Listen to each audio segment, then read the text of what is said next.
안녕하세요. 토보기TV의 박미순 소장입니다.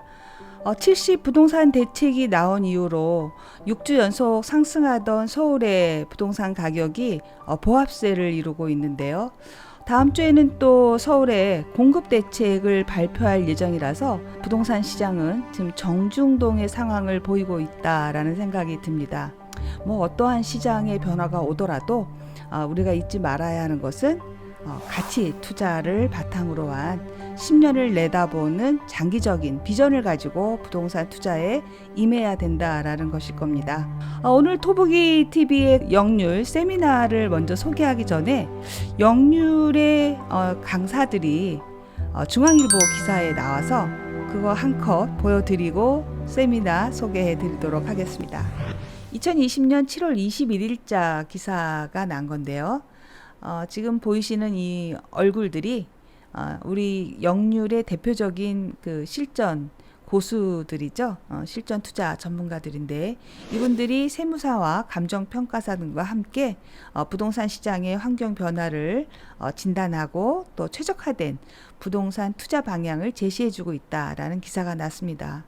특히 영률의 이종용 대표 같은 경우에는 잘못된 법인 설립의 예들을 찾아내서 절세가 가능한 올바른 컨설팅을 해주는 것으로 상당히 유명하기도 합니다.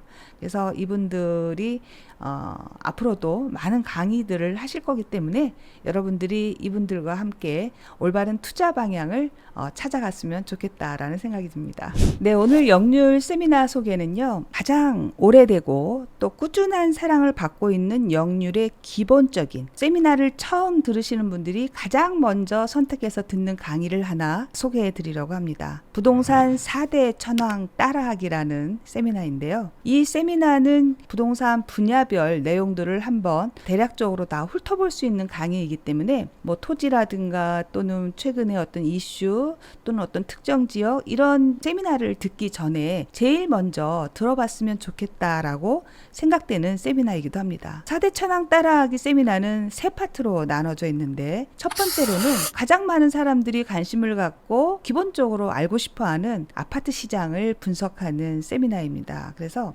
매년 이 아파트 시장이 어떻게 흘러가고 있는지 그러한 부동산 전망뿐만이 아니라 올해 가장 상승률이 높은 아파트와 또 이 상승률이 높아질 수 있는 아파트를 예측해보고 분석하는 강의를 하는 것이고요. 두 번째 시간에는 상가라든가 단독, 다가구 주택과 같이 월세를 받을 수 있는 부동산에 대한 강의를 합니다. 그래서 최근에 은퇴 세대들이 가장 많이 관심을 갖고 있는 임대사업자를 내서 월세를 받는 법, 그리고 쉐어하우스를 만드는 법, 이러한 이야기들도 구체적으로 들어있고요. 또 어떤 지역이 임대주택이 맞는 것이며 또 쉐어하우스가 잘 될 지역은 어떤 곳인지, 그래서 그런 곳들의 전월세 분석까지 같이 겸할 수 있는 강의다라고 할 수가 있겠습니다. 세 번째로는 가장 최근에 그 화두가 되는 부동산 분야가 아닌가 싶은데 재건축과 재개발에 대한 이야기를 같이 소개를 하고 있습니다. 아무래도 이 서울이라는 도시가 생겨진 지가 100년이 넘었고요. 그러다 보니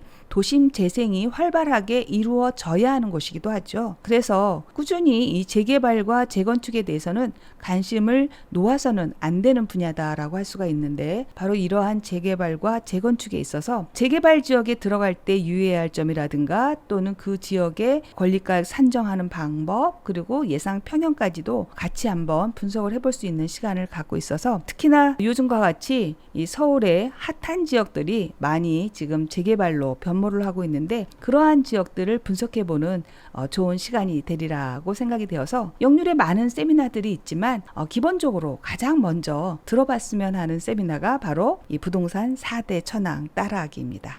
네, 오늘 세미나 엿보기는 만석군 윤현호 교수의 지역 분석 이야기를 들을 건데요. 제목이 재밌습니다. 용이 된 용인 이야기입니다. 지금 가장 관심을 갖고 봐야 되는 게 뭐냐, 이제 경부고속도로 라인 쪽에서의 투자의 부분들은 여기 수지 기흥구 라인 쪽으로는 이미 실은 핫해요. 근데 지금 앞으로 이제 개발되는 또 하나의 큰 프로젝트가 지금 들어가고 있어요. 거기에 대한 관심하고 경부 라인 쪽에 따라서 조만간에 이제 또 문이 열렸을 때에 대한 앞으로에 대한 투자 가치가 있는 지역들, 개발 가치가 있는 지역들 하고요. 그다음에 이제 동북권의 처인구 쪽에 따른 지역적인 부분들을 보시는 게 좀 더 좋을 것 같습니다. 실은 용인은 남북 관계 철도망은 구축이 돼 있었지만 동서간에 연결되는 철도망에 대한 교통이 많이 열악했었어요. 그래서 갖다 놓은 게 경전철이에요. 근데 이 경전철에 대한 부분들이 지금 기흥에서 에버랜드까지 개통을 했는데 이 분당선에서 타는 기흥에 이쪽으로 끝나는 게 아니라 기흥에서 광교 중앙역까지 연결을 할 겁니다. 지금 요거에 대한 이야기 거론되고 있고요. 그리고 에버랜드에서 이제 보시게 되면 요 라인인데 수서에서 광주까지는 작년에 예타 면제를 받았어요. 그러니까 이 사업은 들어가요. 29년도 개통하는 걸로 지금 사업 계획은 잡혀 있고, 그러면 수서에서 지금 에버랜드로 해가지고 다 연결되는 부분들이 나중에 남사, 동탄 지금 보시는 것처럼 경전철 라인들, 요거 이제 용인시 자체에서 도시철도 계획들을 가지고 진행을 하는 겁니다. 왜냐하면 처인구 자체 요 망으로 보게 되면 여기가 열악해요, 교통망이. 그래서 전철망에 대한 구축들을 가지고 앞으로 커져야 될 부분들인데, 보정 쪽에 이제 인터체인지를 지금 하나 더 넣으려고 그래요. 경부고속도로 쪽으로. 그래서 왜냐하면 이 지역에 대한 80만 평에 대한 개발이 되게 되면 상주하는 지금 주택 가구가 1만 가구 넘게 지금 도시계획 들어가는 거거든요. 그러면 교통에 대한 부분들도 하나의 번잡할 부분들이 생기기 때문에 고속도로의 접근성적인 부분들을 같이 보고 있는 부분들이 크다라고 보시면 될 것 같고요. 그러니까는 SK가 들어오고 처인구 쪽으로에 대한 변화가 되는 부분들을 감안한다 그러면 처인구에 대한 중심권역 인구 유입에 대한 부분들이 더 늘어날 거예요. 다시 말하면 어딘가 도시 개발이 되는 거고, 다시 말씀드리면 투자 가치가 있다라고 지금 이야기 드리는 거예요. 돌려서 가장 이제 좀 눈여겨 보셔야 될 게 뭐냐면 요 세 가지예요. 경부축, 서울 세종축, 영동축. 요건 뒤에서 다시 한번 말씀을 드릴 거고요. 특히 이제 서울 세종간고속도로에 대한 부분에 있어서 가장 큰 수혜가 되는 지역이 어디냐고, 원삼IC. 용인의 원삼은 솔직히 사람들이 잘 안 갔었어요. 용인 사셨지만 시골 깡촌이었잖아요. 가지도 않고 쳐다도 안 봤던 동네가 어디야? 그러면 솔직히 말하면 뭐 원삼이고 배감이었었어요. 근데 그 지역이 사람들에게 주목을 받고 관심을 받았던 건 딱 하나예요.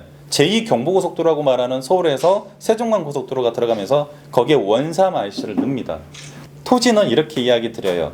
투자 가치를 이야기할 때 인터체인지에는 우리나라의 고속도로 IC를 중심으로 개발이 돼요. 휴게소 빼고는 질 수가 없기 때문에. 그래서 도시와 산업과 관광과 물류가 조성이 돼요. 그 인근 주변에 따른 투자 가치가 커진다는 소리예요. 그러니 원삼 IC가 들어오니까 뭐라도 들어오겠지. 뭐 공장이 들어오든 물류 창고가 들어오든. 왜냐하면 원삼 바로 위가 양지니까 물류 단지들 많이 들어와 있고 또 들어왔잖아요.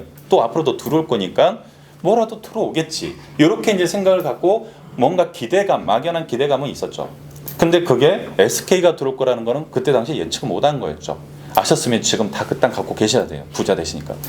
지금 별표 있는 데가 뭐냐면 고속도로 인터체인지예요. 네, 이렇게 들어가는 부분이. 요게 지금 어디냐? 원삼 IC, 원삼. 그다음 여기가 어디겠습니까? 모현. 인터체인지고요. 그래서 지금 별표를 제가 딱 쳐놓고 연결해 봤더니 뭐가 뭐냐, 인터체인지를 중심으로 해서 주변에 개발되는 여건들에 대한 그림들이 좀 방향성들이 보이실 거예요. 용인을 모르시는 분들은 보시면 일본역 동천하고 풍덕천동 되어 있고요. 풍덕천 같은 경우는 이제 도시재생 사업 들어가는 지역들 아까 보셨을 거고요. 이곤역은 이제 신봉동하고 성북동 라인으로 지금 추가적인 이제 도시 사업들 다 같이 또 진행을 하고 있죠. 그리고 3곤역은 상현동에서 오신 우리 계시고요. 4곤역은 이제 죽전, 여기가 죽전입니다. 그래서 아까 제가 우죽, 자, 서동 이렇게 이야기 드렸던 거고요.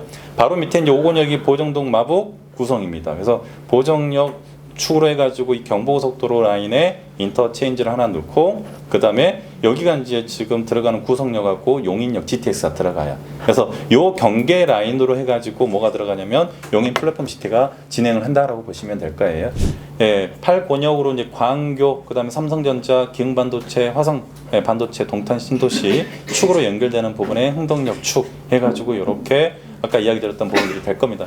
요 이제 사업들에 대한 부분들이 지금 들어오게 되면은 뭐 주거 스마트 시티 이렇게 이제 첨단 붙어서 복합, 그다음에 이렇게 환승하는 복합 타운들 싹 이렇게 이제 개발 계획들이 들어갈 거예요. 여기에 이제 인터체인지도 하나 또 넣겠죠.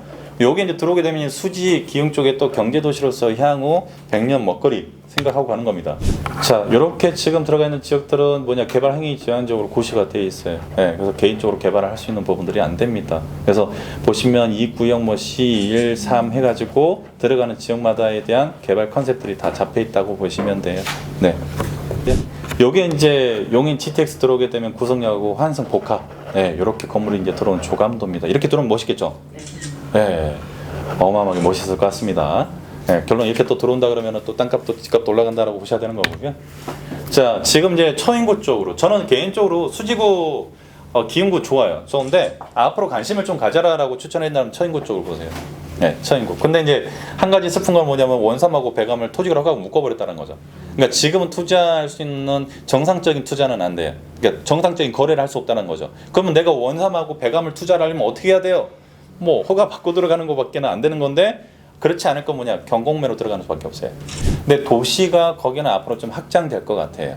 될 수밖에 없는 거고. 근데 이제 그러려면 한 가지에 대한 부분들이 뭐냐면 상수원 보호구역에 대한 해제해야 되는 부분들이 남아 있는데 개발 압력 받아요. 받을 수밖에 없어요. 왜 그러냐면 인터체인지가 열리게 되면 차량이 들어오고 나가야 돼요.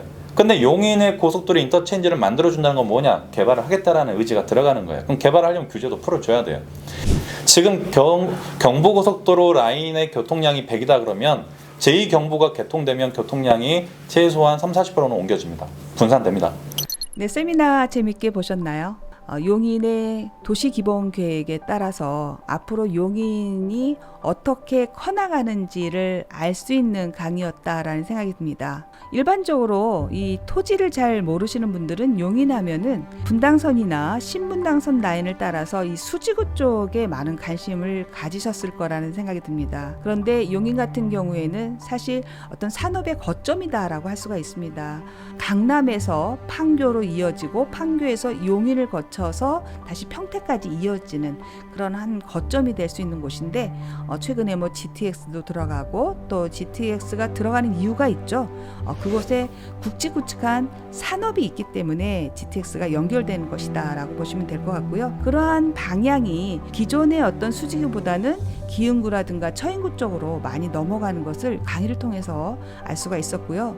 특히 신설 IC 같은 경우 상당히 이 토지 강의에서 유익한 강의가 아니었나라는 생각이 들고요. 앞으로도 토지 강의는 이렇게 구체적으로 그 지역을 분석해서 신설 IC라든가 신설 일자리 중심으로 찾아보는 강의를 많이 하려고 하고 있습니다. 상기 신도시뿐만 아니라 관심을 가져야 되는 지역들에 대한 지역 분석이 8월부터 좀 더 많아질 거라고 하네요. 앞으로도 좀 관심을 갖고 지켜보고 싶은 강의였습니다.